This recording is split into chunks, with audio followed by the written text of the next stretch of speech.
మన వైపు ఆచారం అంతా ఏమిటి అంటే ఒకరినొకరు చూసుకోవడం. అందుకు తెర అడ్డు పెడతారు. తెర అడ్డు పెట్టేది ఎందుకు అంటే సుముహూర్తం వచ్చే వరకు ఒకరి కళ్ళలోకి ఒకరు చూసుకోకూడదు. ఆ సుముహూర్తానికి తెర దింపేయాలి. పెద్ద ప్రారంభం అంతా ఎక్కడొచ్చిందంటే ఇప్పుడు తెర దింపగానే జీలకర్ర బెల్లం పెట్టుకోమంటారు. అసలు తెర దింపగానే జీలకర్ర బెల్లం పెట్టుకుంటే వాళ్ళిద్దరు ఎలా చూసుకుంటారు నాకు చెప్పండి.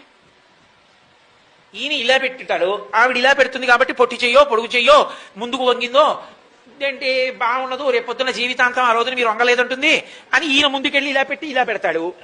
అసలైన వాళ్ళు ఉండనే ఉంటారు. వాడు వీడియో పట్టుకుని ఉంటాడు, వాడికన్నా బ్రహ్మవేత్త లోకంలో ఇంకోడు ఉంటాడు. వాడు మెడ తెగిపోయిన కోడిలా ఇలా చూడమంటాడు, ఇలా పెట్టి ఇలాగే ఉంటారు వాళ్ళు. సుముహూర్తానికి వీడియో అంక చూడమన్నారా, సుముహూర్తానికి ఒకరినొకరిని చూసుకోమన్నారా? ఈలోగా ముహూర్త కాలం అయిపోతుంది. ఇంకేం అభ్యున్నతి. ఇంకా తర్వాత కనబడ్డ వాళ్ళందరి దగ్గరికి వెళ్ళి మాకు పెళ్ళి 7 ఏళ్ళు అయిందండి, పిల్లలు పుట్టలేదండి, ఏమిటో మా ఆయనకి నాకు తగాదాలుగా ఉందండి, లేకపోతే మా మామగారు అలా మా నాన్నగారు మాట్లాడుకోరండి. రావు సుముహూర్తానికి వీడియో చూసావు, మంత్రం అయింది, ఒకళ్ళ కళ్ళలో ఒకళ్ళు చూసుకుంటే కదా.